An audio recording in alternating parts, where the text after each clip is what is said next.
Delft is a really underrated city in the Netherlands, and part of the reason why it should be highly rated is this church, the Nieuwe Kerk, the New Church of Delft. It has this high bell tower you can actually climb up, and inside it's not just a beautiful church, but it is the church where the kings and queens of the Netherlands have been laid to rest for a long time, since all the way back to William of Orange. So here's what you should know about visiting the New Church of Delft. Starting with the bell tower. The bell tower is 357 feet tall, although you can't go quite to the top.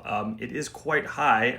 The climb is through a long series of stone spiral staircases. I believe the total is 376 steps, which is kind of a lot. But the views are amazing. You can walk all the way around, get like a 360-degree view of Delft, and you can see all the way to Rotterdam. It is majestic, and one of my favorite tower climbs I've done anywhere. And then inside you'll see this majestic tomb, the tomb of William of Orange, aka William the Silent. He's sort of looked at as the founding father of the Netherlands. And it's a long story, but he was buried in this church out of necessity. It was during a war. Later they built this really grand monument with all kinds of statues to honor his status as sort of the George Washington of the Netherlands, if you like.